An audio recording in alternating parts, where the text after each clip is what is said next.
Dude, hey, do you realize you rickrolled over 30,000 people on one of those videos you posted? Which one? The Kimbo Slice one? Oh, almost 25,000 people Dude, on one video. how dumb do you have to be to continue to get rickrolled by this shit? Kimbo Slice don't even fight in the goddamn UFC. Not only that, dude, like the title of the shit is like UFC 99. And the motherfucker still James Toney versus Kimbo Slice. It didn't happen. You know what I'm saying? Like, how dumb are you? And then they get mad and want to post like irate comments on like, I hope your mother dies of cancer and shit.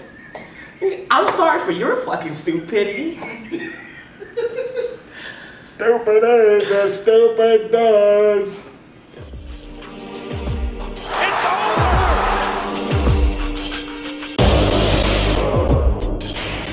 Oh, what a right hand!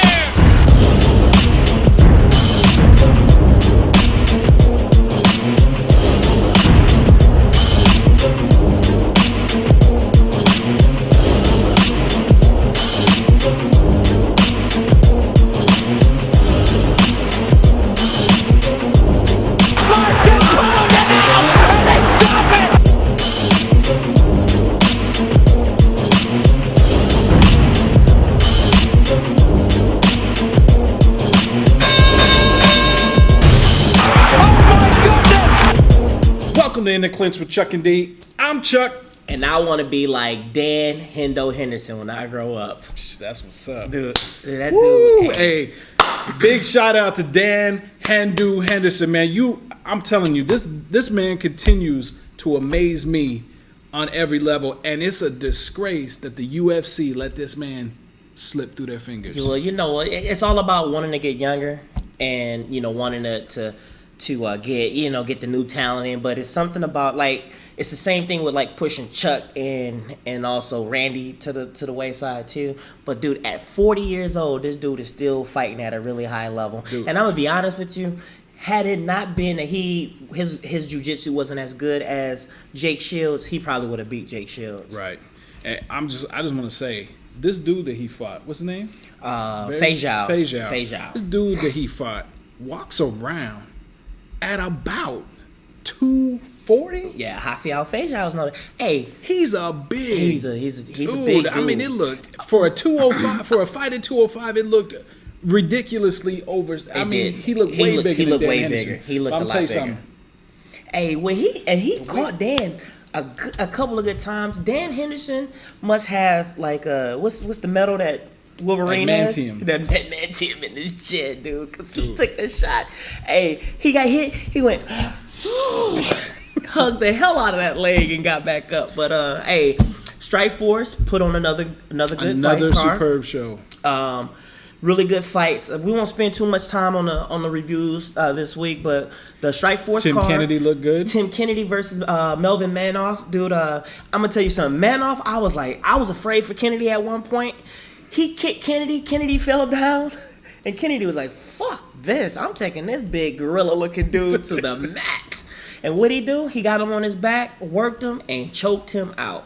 And even the women's title fight between Marcellus Cohen and Carmouche, and then Liz Carmouche. Woo! She was dominating the hell out of Cohen. Hey, it only takes that fight. Really reminded me of the Anderson Silva versus Chael Sonnen fight because. How you get dominated by one opponent in just one instant second, boom, it's all over. And the fight was taking place the same time as a boxing card where Canelo Alvarez was fighting Ricky Hatton's brother. Right. And I say Ricky Hatton's brother because he ain't worthy of having any other other name. What is his name? Matt Hatton. Matt Hatton. Hey, I'm gonna tell you something. It's nice to see Matt Hatton go out there and fight. He put on a fight.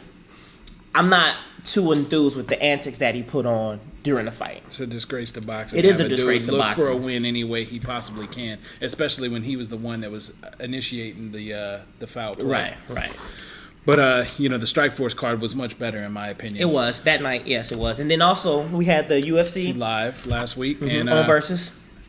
All I'm gonna say is Martin Kampman got robbed. I think I agree. And I'm telling you right now, Diego Sanchez is quickly losing whatever mystique that he had in the UFC. And regardless of this win here, they're going to rematch. Yes. They're going to rematch because I believe Dana White even feels Martin Kampmann is right. And, Sanchez is just becoming a... Well, Dana did tweet that he felt Diego won. I just think he's kind of saving face because of the simple fact that...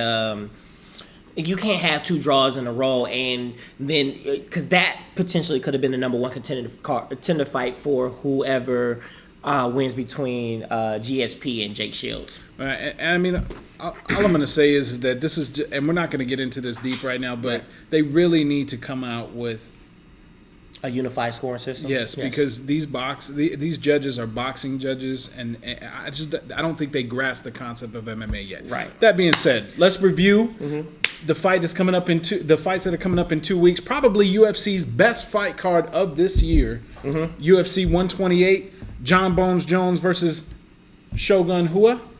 I mean, it looks like a great, exciting fight card. I'm interested in the main event solely. But there's some great fights on there. Let's talk about Shaloris and Miller. Shalarus and the Miller boys. Hey, dude, Dan Miller. Is this Dan? Is this Dan that's fighting? I believe it is Dan Miller. I think it is Dan. It is Dan. No, it is Jim. I'm sorry. Jim Miller. Jim is the better brother. Jim is the better brother. Dan is the one that was kind of sketchy on the things. This should be a good fight. Shalarus is undefeated. And at 155, I mean, he's a tough dude. I mean, 155 is a loaded division, but Jim Miller has put in the work for a title shot. He has, and I'm gonna be honest with you. Had it not been a draw between, right, he should have easily been right. Frankie Edgar and Gray Maynard. He should have easily been the next. That being said, this fight should not be taking place. Who you going with? I'm going with Jim Miller. I'm gonna say this about Jim. Anytime you count the Miller brothers out, they pull out a win. Yeah, I'm not counting either one of them out. Right. I mean, but Jim is the tougher of the 2 brothers, and Jim works hard. Right. So I got Jim in this fight as well. Next fight is Akiyama, Sexy Yama. You can call him that. I ain't gonna call him. No homo. And Something about calling another man Sexy Yama. Nah, bruh. Not gonna happen. Nate Marquardt. This could prove to be this is a fight that can go either way. It could. Nate is looking to secure his position at number 1 contender again.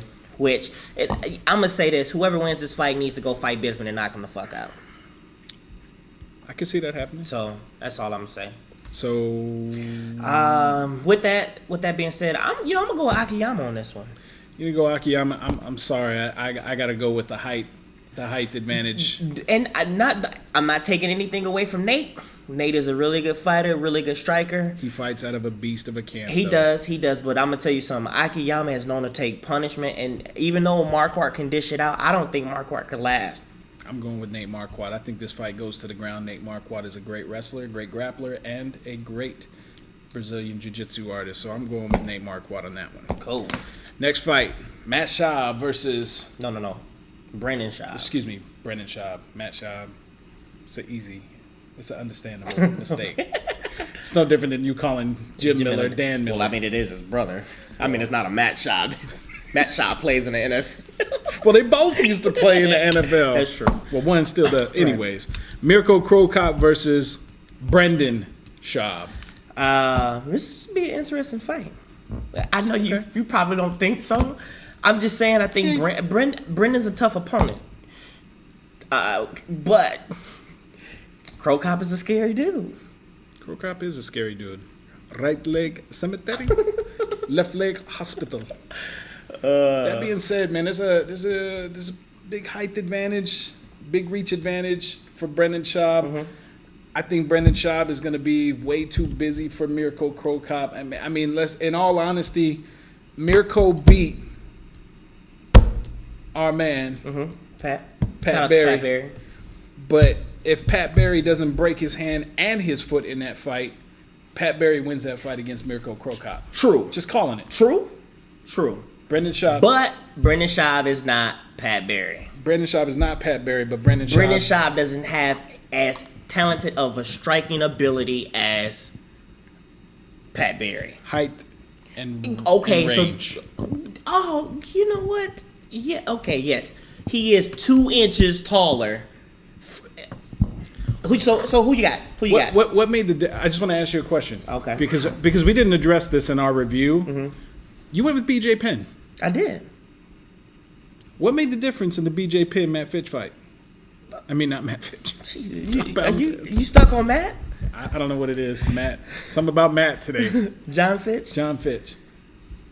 Height? The fight ended in a Reach. draw. It doesn't matter. Height and reach made the difference in that fight. It didn't. It had no. If a fight ends in a draw, that means every statistical fact, whether it's height, reach, anything else, was even. That's what a draw means. You got BJ Penn in your back pocket or something? Here we go. He is the man. Yeah, you're a man. Whatever. All right. So you're going with Crow Cop? I'm going with Crow Cop. Okay, I'm going Brandon Schaub. Hey, when he kicks that shit back in his head and knocks him the fuck out, I'm gonna say I told you so. I'll be sitting right there. You ain't gonna have to look for me. No, I know I'm not, because you right know I'm next to you. gonna be right over your shoulder when it happens. So, all right. Yeah, you were real quiet at that BJ Penn fight. It ended in a draw. Yeah, okay. Ended in a draw. Who got dominated?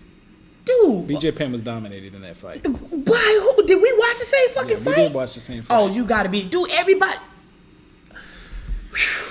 All right. Anyways, on to Uriah Faber and Eddie Wineland. Hey, Uriah Faber is always exciting he got to watch. dominated. Get the fuck out of here. BJ Penn has never been dominated the way he got dominated in that fight. I didn't win the second round. That's the only round. Third round as well. Dude, he got The fight ended with him getting punched in the face 2 minutes, over and over and over again. 1.5. Two more. Okay.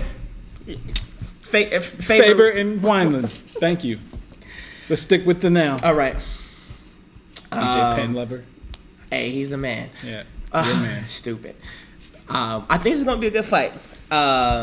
This is And does that hurt? the bantamweight. I'm not even The gonna go BJ there. Penn Yeah, tattoo whatever. you got back here? Don't try to get me back because I got you with the Matt Hughes tattoo. Uriah Faber and Eddie Wineland. I don't know anything about Eddie Wineland. Dude, he's really good. Dude. He's a good striker. You know, He's moving over from WEC as well? I believe so. I think he did have a couple fights under the WEC before. Uriah Faber is an exciting fighter, man. I just wonder if he's already peaked. He's barely 30. It doesn't matter. He has been dominated as of late. Yeah, with bigger dudes. I give you that. Yes, with bigger dudes. And, Do you feel that he has reached the pinnacle of his career? No. I think he has a lot more to give. Okay. And I mean, 135 is one of those weight classes. I mean, either you're strong at 135 or you're gonna get dominated. I mean, you gotta understand this guy. Uriah fought. What's his name? The Brazilian cat. This is the champion at 145. Jose Aldo. And Mike Brown. And went to war. Jose Aldo destroyed everyone else he has fought except for Uriah Faber. Do I think he's peaked? No. Is Jose Aldo better at 145 than what Uriah Faber is? Maybe. Does he have a shot? Probably not at 5'6". Fighting somebody that's a little bit taller than you. The dude is 5'6". So height does matter. Well, I think if you're fighting somebody that's at least 5 inches taller than you, who has a long striking, dude, 2 inches doesn't make a difference. 4 to 5 does. Yes, I agree. That's like Mike Tyson fighting Evander Holyfield or Lennox Lewis. I mean, that made a difference. I just think that at that time, yes, it made a difference. Mike Tyson at 19 would have beat either one of them cats. Anyways. Yeah, I agree with that because Mike was a beast. He was a monster at 19. Uriah Faber or Eddie Wineland? I'm going with Uriah. I'm going with Uriah too because I don't know who Eddie Wineland is. I'm just being honest. I mean, he had a couple fights in the WEC. I mean, he has 18-6. He's 18-6-1. So I'll tell you what. I'll tell you who I do know. John Bones Jones facing Shogun Hua. All right. John Bones Jones, man. You're pretty excited for this fight because I am excited for this fight because John Bones Jones is one of those dudes that I said about 4 fights ago that guy is going to be a contender. That guy is going to fight for the title at 205. He now has his chance because Evans got a calf injury. he just didn't want to get this. He doesn't want to fight Hua, and that's the long and short. I don't care. Hey, Evans, you can put your picture. You can put my picture on your dashboard and drive around and be motivated too. You did not want to fight Shogun Hua. I don't think he did. You don't want to fight anybody that's a better striker than you, to be honest. Look, John Bones Jones. All respect due to Shogun Hua, man. The dude is a monster. He's destroyed some of the biggest names in MMA. He has. That being said, John Bones Jones is just one of them strikers, man. I'm telling you, the guy is one of the most dynamic strikers. He is right up there with Anderson Silva in terms of creativity in his striking. He is. I give you that. Can he? I mean, is he? My only worry is are they progressing him too fast? If he takes a loss to Shogun, what happens to John Bones Jones? Does he end up like a guy who just got released from the UFC? Brandon. And I'm bad with names. I know. Well, at least I didn't call somebody Matt 4 different times. Anyway. 4 different guys. But the point is him getting a title shot early and losing, is that going to destroy who he is as a person? Do I think that? No, I don't. But I believe that if Diego Sanchez had been given a title shot earlier in his career, you know, when he was on his 19-fight string, right, I think that we'd see a different Diego Sanchez now. But the UFC likes to string people out so long without giving them a title shot. I think we'd see a different Diego Sanchez. That being said, John Bones Jones all day, first or second round. I'm gonna go with Shogun, and I'm only doing that because I just think experience. This pick may be my only downfall of this fight. And I think the reason being is because he's just a younger guy and Shogun has just destroyed dudes in the past. So, well, that's all we have for today. We do want to give a shout out to one of our biggest followers, Big Al Mason, on YouTube. Giving a little karaoke action. Big Al Mason. Until next time, I'm Chuck. And I'm D. And you were in the clinch.